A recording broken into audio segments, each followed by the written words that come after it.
मैं doctor RP. Singh homeopathy चिकित्सक आपका अपने यूट्यूब चैनल पर स्वागत करता हूं। आज आपको गर्भावस्था की सभी अवस्थाओं से संबंधित समस्याएं व उनके समाधान बताने जा रहा हूं। यदि आपको इससे संबंधित कोई समस्या हो तो दिए गए नंबर पर कॉल अथवा व्हाट्सएप करें। गर्भाधान के समय क्या होता है? आपने गर्भाधान कब किया और आपके प्रसव की नियत तिथि क्या है?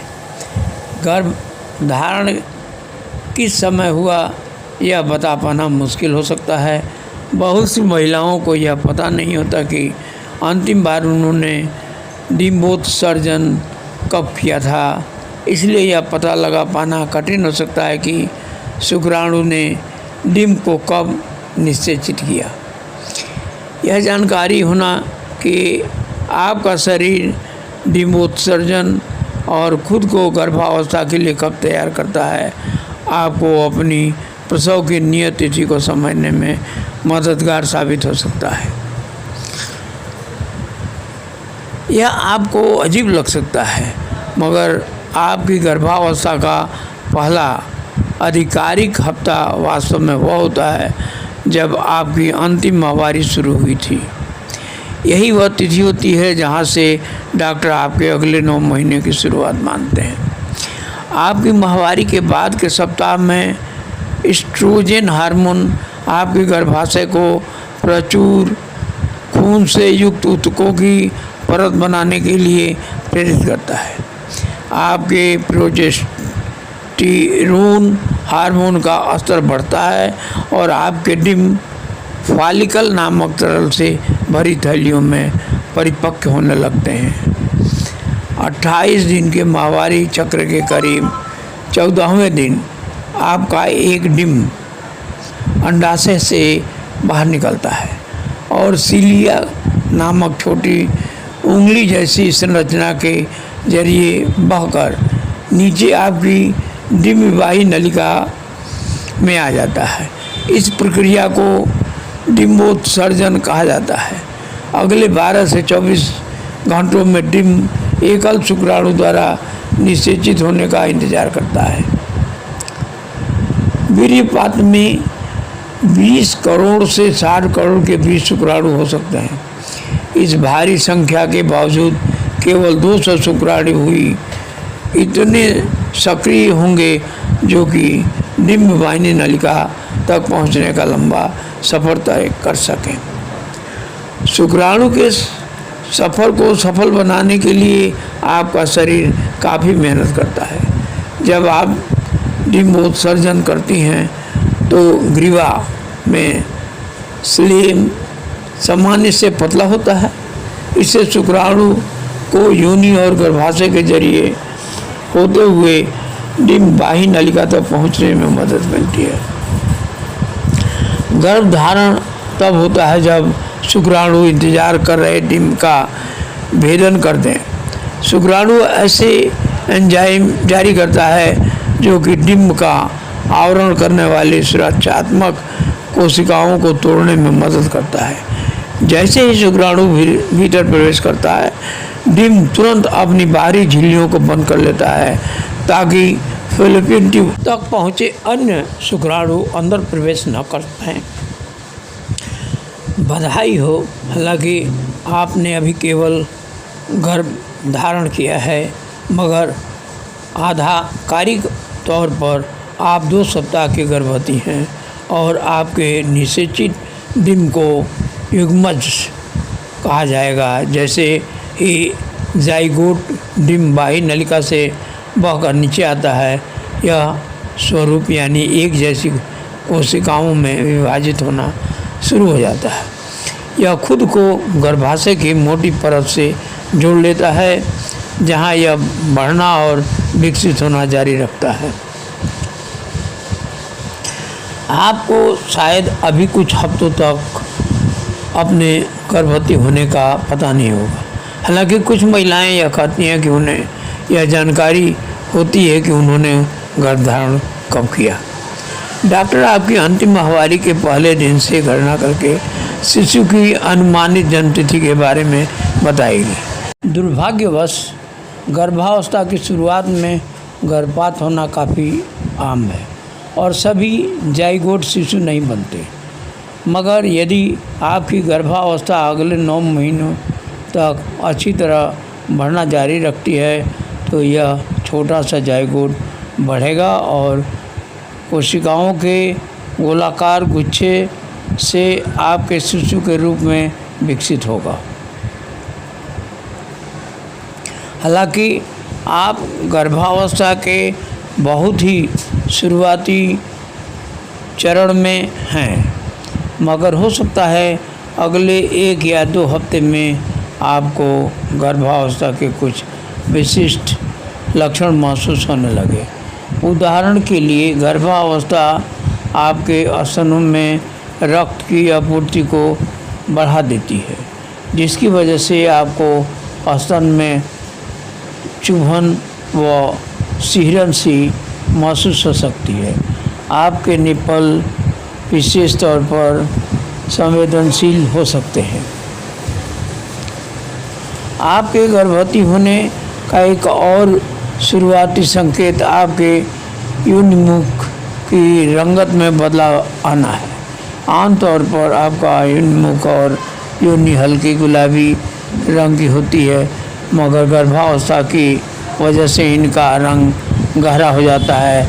ऐसा रक्त के बड़े प्रभाव की वजह से भी होता है। हो सकता है आप पाएँ कि आपके योनि स्राव की मात्रा भी बढ़ गई है।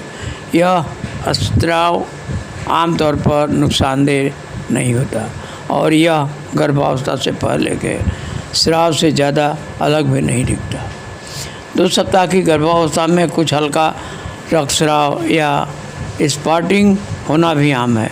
यदि आपको अपनी पेटी में गुलाबी या भूरे रंग के धब्बे दिखाई दें या फिर शौचालय के इस्तेमाल के दौरान हल्की ऐंठन महसूस हो तो यह शायद प्रत्यारोपण के बाद का रक्तस्राव है। ऐसा तब होता है जब निषेचित डिम्ब गर्भाशय की परत में प्रत्यारोपित होता है।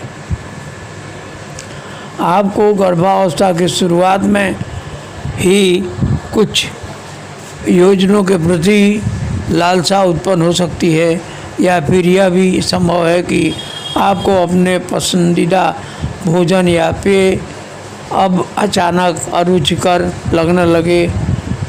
गर्भवती माँओं का चाय, कॉफ़ी, शराब, तले भोजन और अंडों के प्रति विमुख होना भी काफ़ी आम है।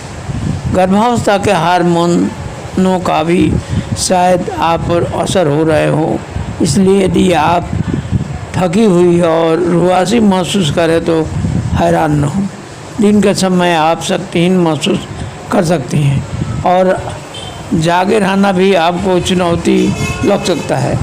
ऐसा इसलिए क्योंकि आपका शरीर शिशु को सहारा देने के लिए खुद को तैयार कर रहा होता है। यदि आपको लगता है कि गर्भवती होने के शुरुआती लक्षण आप महसूस कर रही हैं तो आप गर्भावस्था जांच करने के लिए आतुर होंगे। कुछ जांचें काफ़ी संवेदनशील होती हैं और वे गर्भ धारण करने के 6 दिनों में ही गर्भावस्था हार्मोनों का पता लगा सकती हैं। योनि के दूसरे सप्ताह के समाप्त होने पर आपको गर्भवती होने का पता चल सकता है। हालांकि संवेदनशील जांच किट हल्की रेखा भी दिखा सकती है। ऐसे में यह आपको संतुष्ट या उत्साहित करने की बजाय शंका में डाल सकती है। गर्भावस्था का सबसे सटीक लक्षण है माहवारी का चूकना। यदि आप माहवारी चूकने के बाद गर्भावस्था की जांच करें तो परिणाम अधिक सटीक होगा। इसलिए बेहतर होगा कि गर्भावस्था की जांच करने से पहले आप थोड़ा और इंतज़ार कर लें। 4 सप्ताह की गर्भावस्था होने तक आपके गर्भ में कोशिकाओं का गोलाकार गुच्छा भ्रूण के रूप में विकसित हो चुका होता है। हालांकि इसका माप केवल खसखस के बीज जितना है, फिर भी भीतर बहुत कुछ हो रहा है। कोशिकाएं प्रिमिटिव स्ट्रिक नामक क्षेत्र में जाकर बस रही हैं और 3 परतों में विभाजित हो रही हैं, जो कि आगे चलकर आपके शिशु के अंग और ऊतक बनेंगे। सबसे ऊपरी परत में न्यूरल ट्यूब नामक एक खोखली संरचना रूप लेगी। यही वह जगह है जहां आपके शिशु का मस्तिष्क, रीढ़ की हड्डी, मेरू रज्जु और नसें विकसित होगी। त्वचा, बाल और नाखून भी इसी परत से विकसित होगी। मध्य परत में अस्थिपंजर और मांसपेशियां विकसित होंगी और यही शिशु का दिल और रक्त संचरण तंत्र होगा। तीसरी परत में फेफड़ों, आंतों और मूत्रीय प्रणाली के विकास की शुरुआत होगी। भ्रूण के चारों तरफ एमनियोटिक थैली होती है जो तरल से भरी होती है। ये गर्भस्थ शिशु का बचाव करती है। अपरा विकास के शुरुआती चरण में है। 10 सप्ताह की गर्भावस्था तक जब यह पूरी तरह विकसित हो जाएगी, यह आपके शिशु तक जरूरी ऑक्सीजन और पोषक तत्व पहुंचाएगी। तब तक छोटी पित्तक झिल्ली भ्रूण को सभी जरूरी पोषण प्रदान करती है। हो सकता है इस सप्ताह पहली बार आपको अपने शरीर के भीतर हो रहे बदलावों का आभास हो। गर्भावस्था के शुरुआती लक्षणों में शामिल है संवेदनशील स्तन या निप्लों में सीरन या झुनझुनी। यदि अभी तक ऐसा कुछ महसूस नहीं हुआ है तो आप जल्द ही अपने स्तनों में परिवर्तन देखेंगे। लगभग इस समय या फिर आपकी माहवारी की तारीख के समय पर आपको हल्का रक्तस्राव या स्पॉटिंग भी हो सकती है। इसे ब्रेक थ्रू ब्लीडिंग कहा जाता है। यह तब होता है जब माहवारी चक्र के लिए जिम्मेवार हार्मोन्स रक्तस्राव प्रेरित करने हैं। पूरी गर्भावस्था के दौरान ऐसा एक से ज़्यादा बार भी हो सकता है, मगर आमतौर पर इसमें कोई चिंता की बात नहीं होती। यदि गर्भधारण के प्रयास के दौरान आपने रोजाना फॉलिक एसिड अनुपूरक लेना शुरू नहीं किया था तो अब समय है कि आप इसे लेना शुरू करें।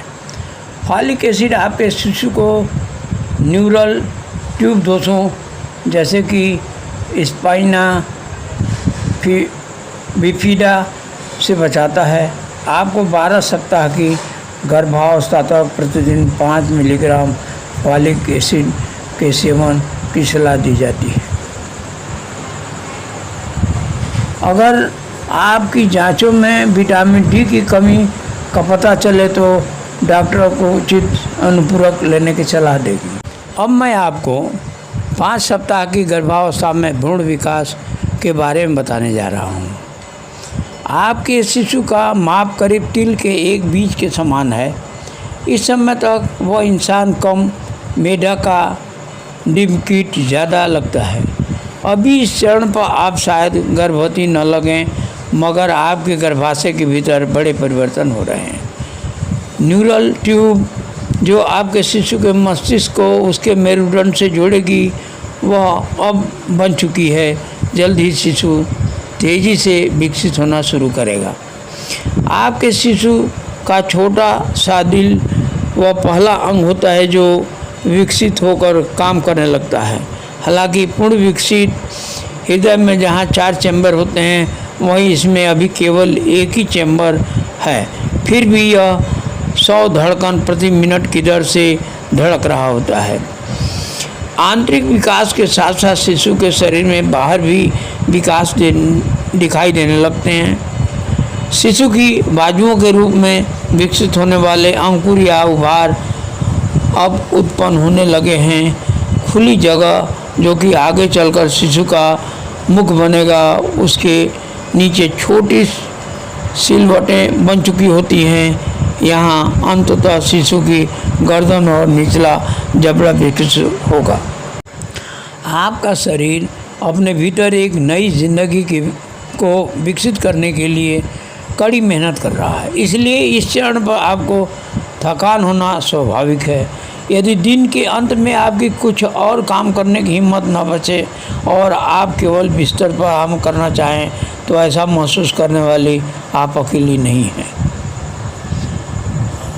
बार बार पेशाब जाने की इच्छा होना भी इस बात का संकेत है कि आपके शरीर में गर्भावस्था में के हार्मोन बढ़ रहे हैं। गर्भावस्था की पहली तिमाही में हो सकता है कि आपको सिर दर्द भी ज़्यादा रहे। यदि आपके साथ ऐसा हो तो अपनी डॉक्टर से बात करें, वे आपको गर्भावस्था में सुरक्षित कुछ दवाएं दे सकती हैं। साथ ही वे आपको इससे निपटने के कुछ प्राकृतिक उपाय भी बता सकती हैं। जब आप 6 सप्ताह की गर्भवती हैं, आपका शिशु तकरीबन दाल के एक दाने के बराबर है और उसकी लंबाई 5 मिलीमीटर है। उसका दिल 4 अलग अलग चैम्बर में विभाजित होना शुरू हो रहा है और वह अब करीब 150 धड़कन प्रति मिनट की दर से धड़क रहा है। यह दर आपकी हृदय गति से करीब 2 गुना ज़्यादा है। आपके शिशु का सिर उसके धड़ की तुलना में अधिक बड़ा है और उस हिस्से की तरह झुका हुआ है जहां शिशु की छाती बनेगी। उसकी मुखाकृति बनने लगी है। जहां उसकी आंखें बनेगी वहां गहरे रंग के निशान दिख रहे हैं, नथुनों के छिद्र बन रहे हैं और कानों की जगह छोटे गड्ढे हैं। उसकी जीभ और स्वर रज्जु भी अब बनना शुरू हो रही है। आपके शरीर के भीतर हो रहे प्रभावी बदलावों के बारे में अभी दूसरे लोगों को कुछ पता नहीं चलेगा, मगर आप शायद अभी से गर्भावस्था के कुछ आम लक्षण महसूस करने लग गई होंगी, जैसे कि सुबह की मिचली। हालांकि मिचली व उल्टी को पूरी तरह रोक पाना मुश्किल है, मगर इससे राहत पाने के बहुत से उपाय हैं। गर्भावस्था की किसी न किसी चरण पर 10 में से 9 गर्भवती महिलाओं को मिचली रहती है, मगर इसका अनुमान हर एक के लिए अलग अलग हो सकता है। उदाहरण के तौर पर हो सकता है आपको केवल मिचली ही हो, या फिर संभव है कि मिचली और उल्टी दोनों हो। दुर्भाग्यवश यह भी संभव है कि आपको गर्भावस्था के दौरान अत्यधिक उल्टी रहे, जिसे हाइपरप्रेमेसिस ग्रेविडेरम कहा जाता है। हालांकि यह स्थिति करीब 3% तक गर्भवती महिलाओं को प्रभावित करती है। गर्भवती होने के बाद अब शायद कुछ और रातें आपकी नींद बाधित होती रहेगी। आपके हार्मोन स्तरों में बदलाव आने और गुर्दों में रक्त प्रवाह बढ़ने से आपको रात भर ज़्यादा बार पेशाब के लिए जाना पड़ सकता है, और यदि आपके स्तनों में संवेदनशीलता हो तो शायद बिस्तर में आरामदायक अवस्था में सो पाना भी आपके लिए मुश्किल हो। रात का भोजन हल्का ही रखें और रात को अधिक देर से न खाएं। कम मात्रा में भोजन करना और सोने की आरामदेह दिनचर्या से आप पाएंगे कि आपकी नींद इतनी बाधित नहीं होती है। अब मैं 7 सप्ताह की गर्भावस्था में भ्रूण विकास के बारे में बताने जा रहा हूँ। आपके गर्भस्थ शिशु की लंबाई अब लगभग 10 मिलीमीटर है। उसका माप अब एक छोले के बराबर है। उसकी एक छोटी पूँछ भी है, जो उसकी पूँछ अस्थि की ही बढ़त होती है। यह जल्द ही गायब हो जाएगी। शिशु के सभी अंगों में नरम हड्डियां बन रही हैं और नसें उसकी टांगों में फैल रही हैं। उसकी बाजुएं अब लंबी हो रही हैं और कंधे, ऊपरी बाजू, अग्र बाजू और हाथ अलग दिखने लगे हैं। आपको अभी महसूस नहीं होगा, मगर आपका शिशु गर्भ के भीतर हिलने डुलने लगा है। इस सप्ताह आपके शिशु का मस्तिष्क 1/3 बढ़ जाएगा। उसके दांत और तालू बन रहे हैं और सिर के दोनों तरफ कान विकसित हो रहे हैं। उसकी आंखें अभी भी विकास के शुरुआती चरण में हैं, मगर पारभासी सिलवटें पहले से ही छोटी छोटी पलकें बना रही हैं। यह सप्ताह शिशु के लिए विकास के बहुत व्यस्त चरण की शुरुआत है। जो अंग गर्भावस्था के एकदम शुरुआती हफ्ते में बने थे, जैसे कि दिल और दिमाग, वे अब और अधिक विशिष्ट और परिष्कृत बनेंगे। अब और 20 सप्ताह के बीच आपका शिशु तेजी से बढ़ेगा। अभी आपका बढ़ा हुआ पेट दिखना शुरू नहीं हुआ होगा, मगर गर्भाशय आपके बढ़ते शिशु को जगह देने के लिए पहले से ही विस्तारित होना शुरू हो गया है। ऐसा होने से आपके गर्भाशय को सहारा देने वाले ऊतकों में खिंचाव होता है और आपको पेट में हल्के मरोड़ या टीस महसूस हो सकती है। हालांकि गर्भावस्था के दौरान हल्के मरोड़ होना सामान्य है। 8वां सप्ताह आपके शिशु का भ्रूणीय चरण समाप्त होता है, जो कि मनुष्य विकास का शुरुआती समय होता है। अब आपका शिशु करीब 1.6 सेमी लंबा और लगभग एक राजमा के माप का हो गया है। उसकी मुखाकृति अब धीरे धीरे अधिक स्पष्ट होती जा रही है, क्योंकि उसका ऊपरी जबड़ा और नाक अब आकार होने लगे हैं। आपके शिशु के मस्तिष्क में तंत्रिका कोशिकाएं तंत्रिकीय मार्ग बनाने के लिए बाहर निकलने लगी है। गंध चेतना के लिए मस्तिष्क का जो हिस्सा जिम्मेदार होता है, वह भी अब आकार ले रहा होता है। इस सप्ताह भी आपके शिशु के शरीर के साथ काफ़ी कुछ घट रहा होता है। उसकी बाजुएं इतनी लंबी हो चुकी होती है कि उसके हाथ अब छाती तक पहुंचने लगते हैं।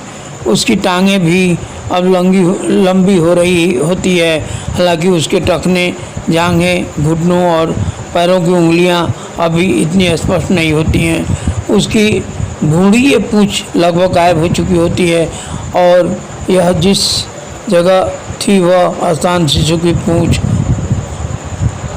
अस्थि बनेगा। आपका शरीर शिशु को विकसित होने में मदद करने का शानदार काम कर रहा है, मगर बढ़े रक्त प्रवाह, गर्भावस्था के हार्मोनों और बढ़ते गर्भाशय की वजह से आपको वेरिकोज वेन्स होने का खतरा रहता है। ऐसा तब होता है जब आपकी नसों के कमज़ोर हिस्सों में खून इकट्ठा हो जाता है, जिससे वे त्वचा के अंदर उभरे हुए दिखते हैं। इसके लक्षण अक्सर गर्भावस्था की पहली तिमाही में दिखाई देना शुरू हो जाती है। वेरिकोज वेन्स के आपकी टांगों में उभरने की संभावना अधिक होती है। हालांकि संभव है कि यह आपके गुदा क्षेत्र या जननांग के आसपास हो जाए। वेरिकोज वेन्स की वजह से कोई गंभीर समस्या होने की संभावना कम होती है। हालांकि अभी आपका वज़न इतना नहीं बढ़ा होगा, आपके शरीर के हिस्से और जब बढ़ने लगे होंगे। आपने शायद ध्यान दिया होगा कि आपके स्तन थोड़े बड़े लगने लगे हैं। ऐसा इसलिए क्योंकि गर्भावस्था हार्मोनों ने इनमें मौजूद चर्बी की परत को मोटा होने और दुग्ध ग्रंथियों को कई गुना बढ़ाने के लिए उचित कर दिया है। यदि गर्भावस्था से पहले वाली या ब्रा पहनने से आपको असहजता हो रही है, तो आप अच्छी सपोर्ट वाली मैटरनिटी ब्रा आजमा कर देख सकती हैं। पूरी गर्भावस्था के दौरान आपके स्तनों में बदलाव आना जारी रहेगा, इसलिए ऐसी ब्रा चुनें जो मुलायम और लचीली हो। अंडर वायर ब्रा न पहने। 9वां सप्ताह अब तक आपका शिशु विकास के यूनिक चरण में था, जिसमें कोशिकाएं शिशु के मस्तिष्क और तंत्रिका तंत्र उसके शरीर के हिस्से और सभी मुख्य अंगों के रूप में विकसित होती है। इस सप्ताह आपका शिशु विकास के भ्रूणीय चरण में प्रवेश करेगा, जो कि उसके जन्म तक जारी रहेगा। अब से लेकर जन्म तक वह गर्भ में तब तक बढ़ेगा और विकसित होता होगा जब तक वह गर्भ से बाहर जीने के लिए तैयार नहीं होता। शिशु की भ्रूणीय पूंछ चले जाने से अब वह और ज़्यादा मनुष्य जैसा दिखने लगा। इस सप्ताह के अंत तक वह करीब 2.3 सेमी लंबा हो गया होगा और उसका वजन लगभग 2 ग्राम होगा, लगभग एक अंगूर के समान।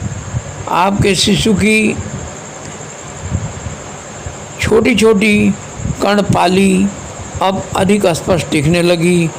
उसके केश कूप भी अब बनने लगे हैं। उसके मुंह में जीभ पर अब पहली स्वाद कलिका उभरना शुरू हो गई है। उसके मसूड़ों पर वल्ब के आकार के अंकुर जल्द ही उसके दूध के दांत बनेंगे। शिशु के गुप्तांग अब बनना शुरू हो गए। उसके टखनी और कलाइयाँ अब अधिक विकसित हैं। उसके हाथों और पैरों की उंगलियां अब स्पष्ट दिखाई दे रही हैं। उसकी बाजुएं अब कोहनी से मुड़ सकती हैं। इस चरण से पहले तक प्रोजेस्टेरोन हार्मोन के उत्पादन का भार आपके अंडाशयों पर ही था। प्रोजेस्टेरोन वह हार्मोन है जो कि आपके गर्भ में बढ़ते शिशु के लिए ज़रूरी है। हालांकि आपकी अपरा अब इतनी विकसित हो गई है कि अब वह अपने आप हार्मोनों का उत्पादन शुरू कर सकती है। वह आपके रक्त से ऑक्सीजन और पोषक तत्वों के अवशोषण और उन्हें शिशु तक पहुंचाने के लिए भी काफ़ी मेहनत कर रही है। हालांकि थकान महसूस होना और मिचलेना गर्भावस्था के आम लक्षण हैं। ये आपको उदास या चिड़चिड़ा भी बना सकते हैं, इसलिए सुनिश्चित करें कि जितना संभव हो आप उतना आराम और तनाव मुक्त रहें। गर्भावस्था के दौरान सिर दर्द होना भी काफ़ी आम है, क्योंकि आपके शरीर में हार्मोन्स बढ़ रहे होते हैं। ऐसी कुछ दवाएं हैं जिनका सेवन गर्भावस्था में सुरक्षित नहीं है, जैसे कि एस्प्रिन और आइबुप्रोफेन। हालांकि सिर दर्द से राहत पाने के बहुत से प्राकृतिक उपचार भी हैं।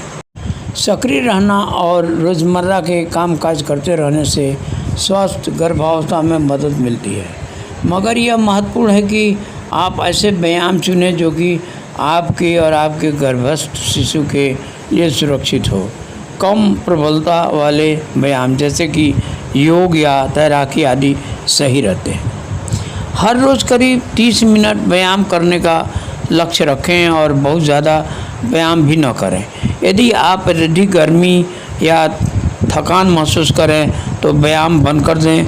अगर आपको व्यायाम करने की आदत नहीं है तो धीरे धीरे हफ्ते दर हफ्ते कम समय से शुरुआत कर 30 मिनट के व्यायाम तक पहुँचें, या फिर इसकी बजाय आप हर दिन 3 बार 10-10 मिनट व्यायाम कर सकती हैं।